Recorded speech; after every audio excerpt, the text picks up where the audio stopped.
India की तो हम बात ही नहीं करते, हमने सऊदी अरब यूएई ने इनकार कर दिया। कहाँ किया? अभी हमारा वज़ीर आज़म क्या सऊदी का नहीं गया, यूएई नहीं गया, उन्होंने कुछ दिया, 1 रुपया नहीं दिया। अब दिया। पाकिस्तान में जीना बहुत ही मुश्किल है। मैं रोज़ाना यहीं से गुजरता हूँ, तो कहने का मकसद है अभी मैं मार्केट से आता, हर इंसान जो है ना इस वक्त बहुत परेशान है। अब तो हल कोई नहीं है, उनके साथ बैठ के बात करें। जब कश्मीर आप ले लें, हम कश्मीर पर कोई बात नहीं करेंगे। और ये लोग चाहते भी ऐसे। गई हुई है आज, कितने घंटे हो गए लाइट गई हुई है? आज कम से कम भी सुबह 9 बजे की गई हुई है। अब कितना टाइम हो गया? अब 4 बजने वाले हैं। तो ये कह रहे हैं कि 27 घंटे बाद लाइट आनी है। यही सुनते आ रहे हैं, कोई 40 घंटे कह रहा है, कोई 27 घंटे कह रहा है। तो दुनिया कहाँ से कहाँ निकल गई, हम अभी नहीं मसलों में पड़े हैं। तरक्की का हम लोगों ने खा कर ली है। कुछ भी नहीं कर सकते, कुछ भी नहीं कर सकते। ये जियो हुक्मरान है ना, ये कुछ भी नहीं कर स्टूडेंट था, मेरा ख्वाहिश था मैं कैप्टन बनूंगा। मेरा 3 साल स्कूल बंद था, क्यों बंद था? क्या मैं पाकिस्तान का हिस्सा नहीं था? हमारा इलाके में ऑपरेशन हुआ, पाकिस्तान F-16 नहीं ऊपर हम पे गोली फेंक के। बंदा एक दूसरे से मशवरा करके हुकूमत के खिलाफ निकले और उसको एहसास दिलाए इस चीज़ का, उनको पता चले कि गरीब आदमी कैसे गुजारा करे। नमस्कार दोस्तों, इस समय पाकिस्तान की कंडीशन इतनी गड़बड़ हो गई है कि वहाँ पे ना तो खाने के लिए आटा मिल रहा है और ना ही फ्यूल मिल रहा है और इलेक्ट्रिक भी वहाँ पे गायब हो चुकी है। इसके लिए वहाँ की पब्लिक खुद ही जिम्मेदार है। तो आइए देखते हैं वहाँ की पब्लिक अपने सरकार के बारे में क्या कहते हैं। ना गैस मिल रही है, ना LPG मिल रही है, फूड क्राइसिस आपके सामने, आवाम गंदुम के लिए रो रही है। क्या कहेंगे, हमारे मुल्क के हालात क्या हो गए हैं? मतलब समझ से बालातर है कि हम कहां से कहां पर जा रहे हैं। दुनिया जो है वो चांद पर जा रही है, मुरीख पर जा रही है, और हम जो है वो पिछले ज़मानों में वापस जा रहे हैं, अंधेरों की दुनिया में जा रहे हैं। जी, ये तो हमारे जो न्यूट्रल हजरात हैं उनको सोचना चाहिए। जो न्यूट्रल हजरात जो लोग लेके आए इनको, क्योंकि ये सारा कुछ जो ऊपर बैठे हुए हैं ना, जो हमारे हुक्मरान हैं, ये सारा कसूर उन्हीं का है। तो हम तो इनको लेके नहीं आए, जो जिनको लेके आए थे वोट के जरिए इन्होंने उनको उतार दिया अपनी मेरी मर्द के साथ। तो मसला यही है, सबसे पहले तो हमारे मुल्क के अंदर जो मेन जो इशू है वो कानून की बालादस्ती है। हर अमीर गरीब के अंदर एक ही कानून होना चाहिए। इमरान खान कहता है ना एक ही कानून, तो वाकई में एक ही कानून होना चाहिए। वो कर्नल जनरल जितना भी आर्मी का कोई बड़ा ऑफिसर, उसके लिए भी वही कानून होना चाहिए और आम आवाम के लिए भी वही कानून होना चाहिए। इस तरह के क्राइसिस हमें कभी हमारे हमसाए मुल्क इंडिया में क्यों नजर नहीं आए? इंडिया में कभी इस तरह के कोई क्राइसिस नहीं आए, ना वहाँ पे रोटी का मसला, ना वहाँ पे बिजली का मसला। बिजली के लिए वो नित नए तरीके दरियाफ्त कर रहे हैं कि किस तरह से नए तरीके से एनर्जी प्रोड्यूस की जाए। और पाकिस्तान के आप हालात देखें कि समझ से बालातर है कि 75 साल हो गए हमें आज़ाद हुए, लेकिन अभी तक हम अपना कोई एक मसला भी हल नहीं कर पाए। देखिए, अगर कोई मसला हल हो जाएगा ना, तो उसमें जो हमारे हुक्मरान हैं, जो हमारे आगे न्यूट्रल बैठे हुए हैं, उनके खाबे ख़त्म हो जाते। फॉर एग्जांपल बिजली का मसला हल हो गया। देखें, जब मशीनरी डैम के लिए आई थी तो ये गंजे लोगों ने क्या कहा था कि हमने तो इसमें बनानी ही नहीं है बिजली, हम तो पेट्रोल से बनाएंगे, क्योंकि पेट्रोल से बनाने थे फ्लैट इन्होंने। तो इसीलिए ये कोई भी मसला हल खुद ही नहीं करना चाहते। अगर इन्होंने वो मसले हल कर दिए तो इनको वोट कौन देगा? मेन तो इशू यही है। बेहतर यही है कि यार, अगर आप लोगों ने पीछे बैठ के इनकी कठपुतलियाँ हिलानी है तो खुद आ जाओ।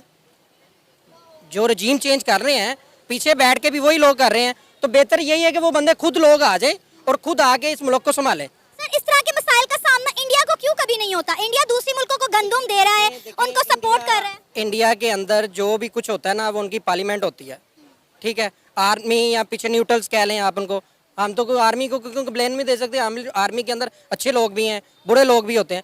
तो मैं बुरे लोगों को कंसीडर कर रहा हूँ कि जो लोग इसके पीछे हैं, वो एक टाइम के लिए आते हैं, 3 साल के लिए, 4 साल के लिए उनका आर्मी चीफ आता है, उसके बाद खत्म हो जाता है। यहाँ पे तो बारियां लगी होती हैं, नहीं 3 साल मैंने हो रखे दोगे तो फिर तो ले आके आवांगे। हाँ जी, ये चीज़ जो है ना, ये इसलिए आप पूरी हिस्ट्री निकाल के देख लें, उतने हमारे आर्मी चीफ ज़्यादा हैं और वज़ीर आज़म देख लें कितने ज़्यादा क्वांटिटी में। सर, अभी तैनाती होती है, हमारे वज़ीर आज़म ज़्यादा होते हैं, उनके वज़ीर आज़म कम होते हैं, आर्मी चीफ ज़्यादा। सर, अभी जो है ना, स्टेट बैंक ऑफ पाकिस्तान ने कह दिया कि उनके पास सिर्फ 2 हफ्तों का रिजर्व रह गया। बाकी ये लॉलीपॉप है, 2 हफ्तों का भी मुझे लगता है कि 3 दिन का नहीं है इनके पास। ये वाम को बता ही नहीं रहे, वाम को एक लाल लॉलीपॉप दिया हुआ है, बस इसको चूसते रहो। आज ये 10 बजे की टाइमिंग कर दी हुई है, इन्होंने हमारा बेड़ा गर्क कर दिया हुआ है।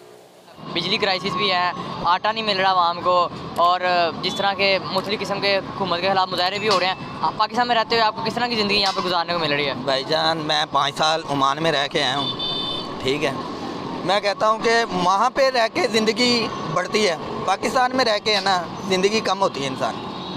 मुझे 2.5 साल हो गए इधर आए को, 5 साल मैं ओमान में रह के आया हूँ। अल्हम्दुलिल्लाह वहाँ के बादशाह भी आवाम का सोचते हैं, ठीक है ना। हमारी हुकूमत क्या सोचती है? कुछ भी नहीं।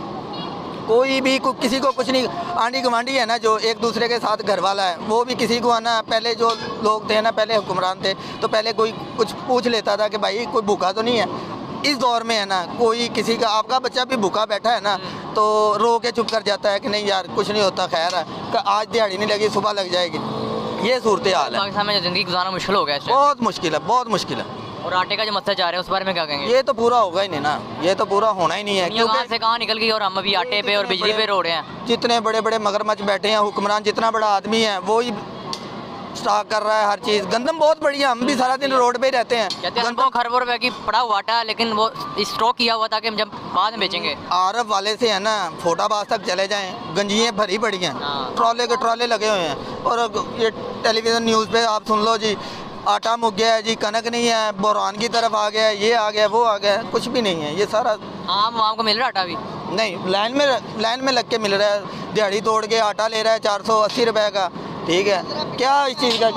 अच्छा आप ये देखें जरा, लाइट गई हुई है, आज कितने घंटे हो गए लाइट गई हुई है? आज कम से कम भी सुबह 9 बजे की गई हुई है। अब कितना टाइम हो गया? अब 4 बजने वाले हैं। तो ये कह रहे हैं कि कुछ 27 घंटे बाद लाइट आनी है। यही सुनते आ रहे हैं, कोई 40 घंटे कह रहा है, कोई 27 घंटे कह रहा है। तो दुनिया कहाँ से कहाँ निकल गई, हम अभी इन्हीं मसलों में पड़े हैं। तरक्की का हम लोगों ने खा करनी है। कुछ भी नहीं कर सकते, कुछ भी नहीं कर सकते। ये जो हुक्मरान है ना, ये कुछ भी नहीं कर सकते। पेट्रोल वो मिल नहीं रहा, आज पेट्रोल के भी आज बुरा बात तो वैसे ही बुरहान आ जाना। ये जो लीटर दे रहे हैं, 100 रुपए का दे रहे हैं, ये भी नहीं मिलना, ये भी नहीं मिलना, 100% नहीं मिलना। दूसरी तरफ हमारे जो है पड़ोसी मुल्क भारत, वो इतनी तरक्की करी जा रहा है, हम इतना डाउन आई जा रहे हैं, वो आप ही जा रहा है। कसम से यकीन करो, 5 साल ओमान में गाड़ी चला के आया हूँ, आप कहोगे कि झूठ मार रहा है। दिखा दे। ठीक है ना, मैं 5 साल में है ना कभी उधर है ना टैंकी पे नज़र नहीं मारी कि पेट्रोल है या नहीं है। ठीक है, और यहाँ पे गाड़ी चलाना इतना मुश्किल है कि सिर्फ बंदा कहता है कि यार डीजल डलवा लें, पेट्रोल डलवा लें।